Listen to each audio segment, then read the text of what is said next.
যে মানুষ একাই ভারতের সাংস্কৃতিক শক্তিকে বিশ্বের সামনে তুলে ধরেছিলেন, যিনি নিজের কণ্ঠে বদলে দিয়েছিলেন লক্ষ মানুষের চিন্তা, মন, মানসিকতা, তিনি স্বামী বিবেকানন্দ।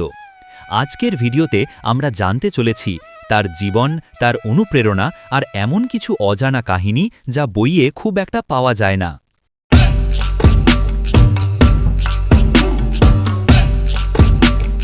মনীষীদের মনিটরিং। 1863 সালে কলকাতায় জন্ম নেয় এক অসাধারণ প্রতিভা নরেন্দ্রনাথ দত্ত। শৈশব থেকেই তার স্মৃতিশক্তি ছিল অবিশ্বাস্য। একবার বই পড়লে যেন পাতাটা মনে গেঁথে যেত। তার এক শিক্ষক বলেছেন, নরেন এমন মেধাবী ছিল যে মাত্র 3 দিনে পুরো ইংরাজি ব্যাকরণ শেষ করে ফেলেছিল।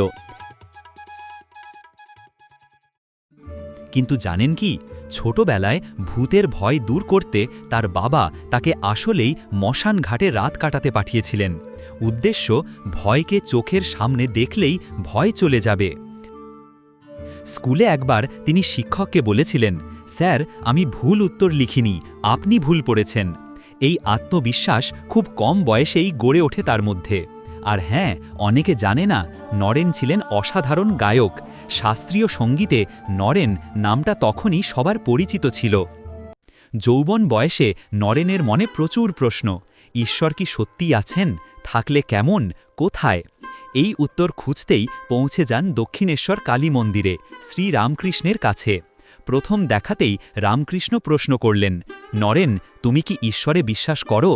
নরেন বললেন, যা চোখে দেখা যায় না তাকে আমি মানতে পারছি না। রামকৃষ্ণ শান্ত স্বরে বললেন, দেখা যাবে, দেখা যাবে। এই একটি বাক্যই নরেনের জীবনপথ বদলে দেয়। নরেন প্রথম দিকে রামকৃষ্ণের অলৌকিক অনুভূতি বিশ্বাস করতেন না। তার স্পর্শ পেলেই তিনি অদ্ভুত ধ্যানাবস্থায় চলে যেতেন।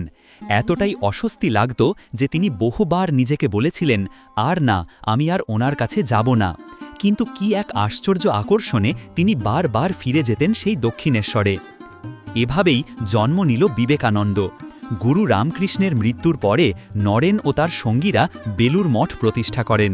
এ সময় নরেনের নতুন নাম হয় বিবেকানন্দ। বিবেক, জ্ঞান, আনন্দ, চিরসুখ।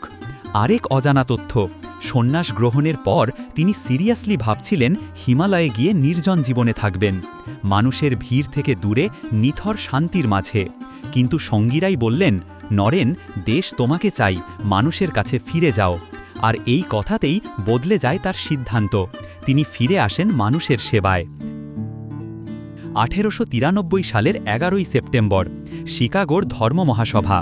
বিশ্বের নানা দেশের ধর্মগুরু, দার্শনিক, পণ্ডিত, রাষ্ট্রপ্রতিনিধি।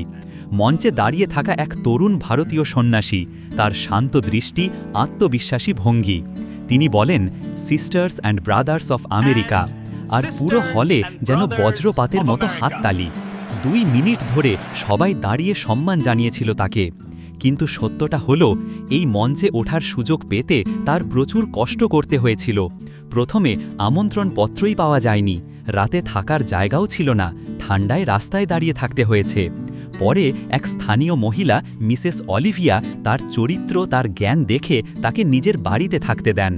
সেই সাহায্য না পেলে হয়তো ইতিহাসের সবচেয়ে বিখ্যাত বক্তৃতাটি আমরা কখনোই শুনতে পেতাম না।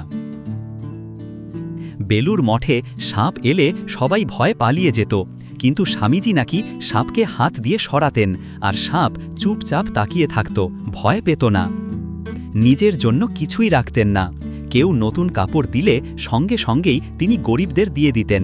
ভক্তেরা বলতেন, আপনি নিজের জন্য কিছু রাখুন। স্বামীজি হেসে বলতেন, আমার যা আছে তা সবার।